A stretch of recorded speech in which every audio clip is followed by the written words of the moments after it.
Guys, Kurt from Time Machine Transport. Second video on this radiator. So there's a lot of bolts in here. So there's a bolt right there. That's a 9/16. There's bolts up here. There's a long bolt that goes through the top here. That's a 9/16. This front one up here, 9/16.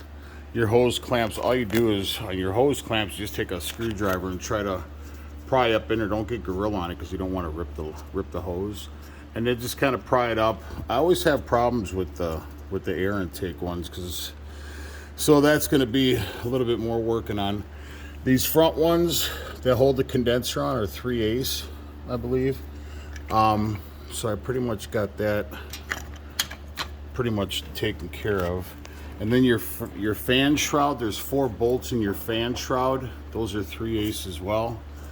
Your radiator support, or I guess it would be a radiator support. On mine, it's 3/4. The straps on mine were 9/16. Let's see, that was it for this side. And then this side, I keep getting hung up on that light. I'm gonna knock it off the damn hood. And then this side, there's another long bolt that goes through the top here, 9/16. Same thing here, 9/16. And then just kind of look around. All these are all done for the condenser. I just went ahead and tin snipped that one off. So that's it for the condenser, it looks like.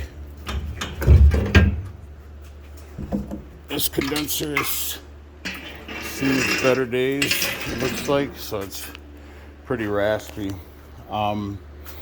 Now, here's a little, so on the condenser, my screwdriver. Well, just for visual purposes, I'll use another one. So these little bolts in here, they're supposed to just fit in there like so they're kind of locked. But I had one that spun, this one right here, spun. Darn it. So all you do is you just take a flat tip, bring the bolt so it's flat, take a flat tip and just tap it in with a hammer, because you can't get an open end in there because it's closed. So you're just gonna stick a screwdriver in there, tap it with a hammer or whatever to kind of pinch it in there so you could take the nut off. So that's how I did that. I only had one that did that. And then this one down here, it's two bolts, 2 shorties right there. Those are 9/16. And once I did that, I was able to cock it to the side here, so I could take that one out, but that one snapped off in there. So because initially that was when it was like this, so I couldn't really. It's supposed to be a threaded bolt that goes into the bottom of this this air cooler, I think. But anyway, so that's how you can do that. It's not very hard, but you got to get an open end behind here because the bolts will spin. Same thing here. I'll get a screwdriver and I'll work that hose off. Same thing on this one. I already started prying it back. She's a little loose, so she should come out pretty good. Now, and the new radiator comes with all new fittings if you want to put them on, which I will.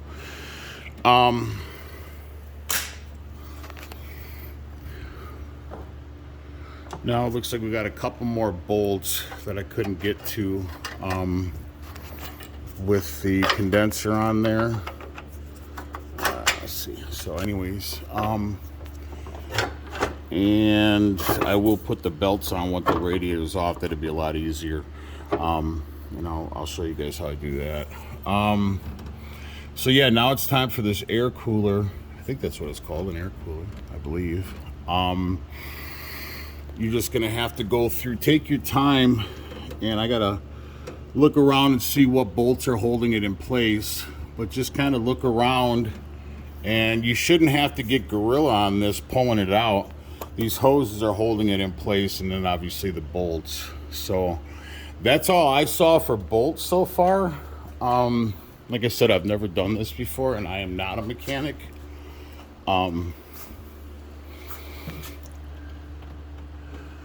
Yeah, I got just that one bolt there, and then I think this might just pop out. So anyways, this is part 2 of probably 3 or 4 videos. So please